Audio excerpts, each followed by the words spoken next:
Selamat datang di video ini. Amerika Serikat telah lama menjadi pemimpin dalam inovasi teknologi dan kemajuan industri. Di bidang tenaga nuklir, Tiongkok tiba-tiba membawa kejutan besar bagi dunia. Pada awal tahun 2000, Amerika Serikat adalah negara pertama yang mengusulkan pembangunan tersebut pembangkit listrik tenaga nuklir generasi keempat. 24 tahun kemudian proyek tersebut mengalami kemajuan yang lambat dan bahkan belum mencapai prestasi besar.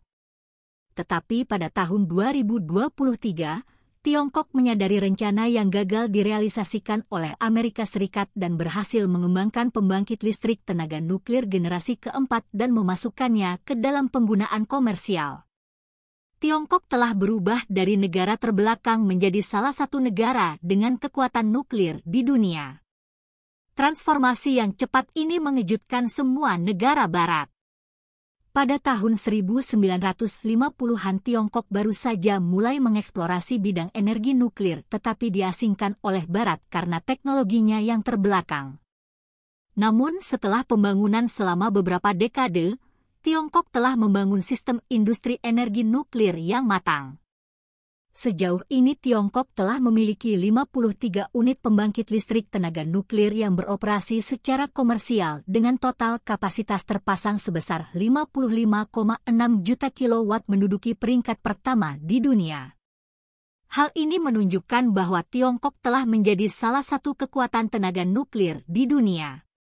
Namun terlepas dari banyak manfaat yang dihasilkan oleh energi nuklir, kita tidak dapat mengabaikan beberapa tantangan yang menyertainya. Di antaranya pembuangan limbah nuklir, risiko keselamatan nuklir dan kelangkaan bahan bakar nuklir adalah masalah yang perlu ditanggapi dengan serius. Secara historis, karena kecelakaan nuklir besar telah terjadi di seluruh dunia. Pembangkit listrik tenaga nuklir Chernobyl dan pembangkit listrik tenaga nuklir Fukushima. Kecelakaan-kecelakaan ini merupakan pengingat yang mendalam bahwa sekali kecelakaan terjadi di pembangkit listrik tenaga nuklir, konsekuensinya bisa sama seriusnya dengan ledakan panci bertekanan tinggi yang tidak terkendali. Kecelakaan paling serius di pembangkit listrik tenaga nuklir adalah kebocoran bahan radioaktif yang seperti racun tak terlihat yang dapat menyebar ke udara, tanah, dan air. Jika kita manusia terpapar bahan radioaktif dalam jangka waktu yang lama, kita akan menghadapi gangguan kesehatan yang parah, bahkan ancaman kematian. Oleh karena itu, setiap kali terjadi kecelakaan di pembangkit listrik tenaga nuklir, potensi ancaman ini dapat dirasakan di seluruh dunia.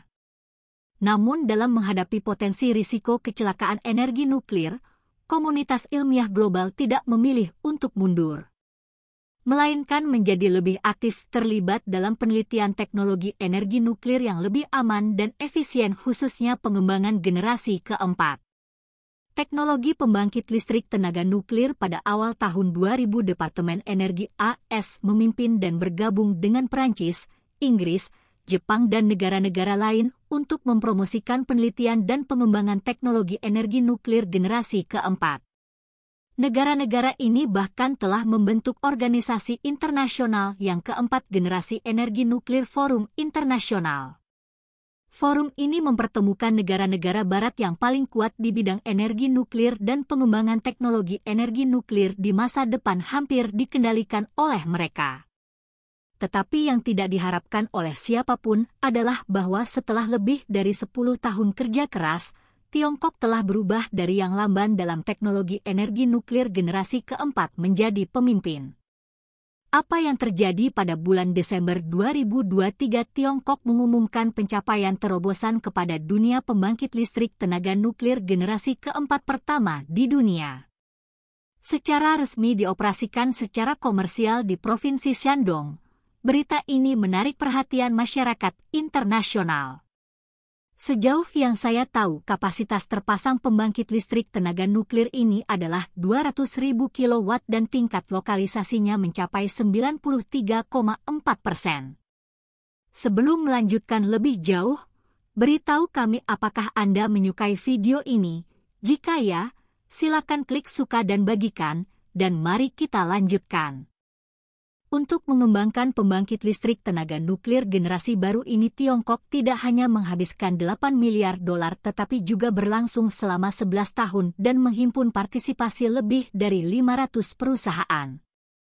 Hal ini cukup membuktikan bahwa kecepatan perkembangan Tiongkok di industri teknologi sangat mengejutkan.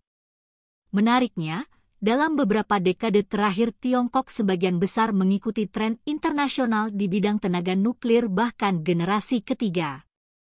Teknologi tenaga nuklir dikembangkan berdasarkan teknologi asing yang diimpor. Sekarang penyelesaian dan pengoperasian komersial pembangkit listrik tenaga nuklir generasi keempat akan menandai bahwa Tiongkok telah menyingkirkan blokade teknologi barat dan berada di garis depan dunia dalam teknologi tenaga nuklir.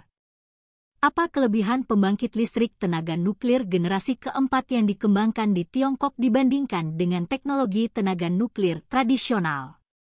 Melihat sejarah kecelakaan nuklir di seluruh dunia, kita menemukan bahwa sebagian besar kecelakaan disebabkan oleh kegagalan sistem pendingin yang menyebabkan meltdown pada inti pembangkit listrik tenaga nuklir. Reaktor nuklir yang pada gilirannya memicu pelepasan bahan radioaktif. Namun pembangkit listrik tenaga nuklir generasi keempat yang dikembangkan oleh ilmuwan Tiongkok dapat menjaga keselamatannya sendiri. Meskipun sistem pendinginnya gagal total dapat menghindari kebocoran bahan radioaktif tanpa intervensi pihak luar dan dapat mengurangi risiko keselamatan, risikonya hampir nol. Yang lebih penting untuk disebutkan adalah bahwa pembangkit listrik tenaga nuklir tradisional sebagian besar dibangun di tepi laut atau di samping waduk besar karena memerlukan air dalam jumlah besar untuk mendinginkan. Beberapa kecelakaan nuklir dalam sejarah seperti Chernobyl di Uni Soviet dan Fukushima di Jepang menunjukkan keterbatasan kemampuan teknologi yang ada untuk mengolah air limbah nuklir ketika terjadi kecelakaan. Desain pembangkit listrik tenaga nuklir generasi keempat memungkinkan pembangkit listrik tersebut didirikan di lokasi geografis manapun sehingga sangat meningkatkan fleksibilitas konstruksi. Yang lebih penting lagi, pembangkit listrik semacam ini sangat aman jika terjadi kecelakaan. Jika terjadi kecelakaan, bahan bakar nuklir akan dipadatkan dan disegel dengan garam cair yang secara efektif mencegah kontaminasi. Jadi mengapa Tiongkok berhasil melakukan serangan balik terhadap negara-negara barat hanya dalam belasan tahun? Sebenarnya ini merupakan bagian dari alasan mengapa Tiongkok telah memimpin dalam bidang tenaga nuklir pembangkit listrik ini disebabkan oleh perubahan kebijakan di negara-negara barat. Sekitar tahun 2010 Amerika Serikat mengalami revolusi minyak serpih dan dengan cepat menjadi produsen minyak terbesar di dunia.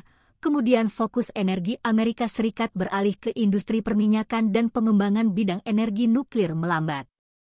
Jepang pada awalnya sangat bergantung pada energi nuklir karena kekurangan energi, tetapi kecelakaan nuklir Fukushima sangat merusak kepercayaan masyarakat internasional terhadap keselamatan energi nuklir Jepang.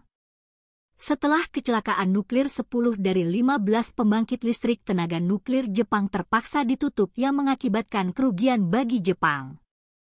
Pengembangan energi nuklir generasi keempat menemui jalan buntu. Selain itu, beberapa negara Eropa menghadapi tekanan politik dan sosial terhadap pengembangan energi nuklir. Gerakan anti-nuklir yang meluas telah memaksa pemerintah untuk menutup beberapa pembangkit listrik tenaga nuklir yang juga mempengaruhi penelitian dan pengembangan mereka dalam teknologi tenaga nuklir generasi keempat.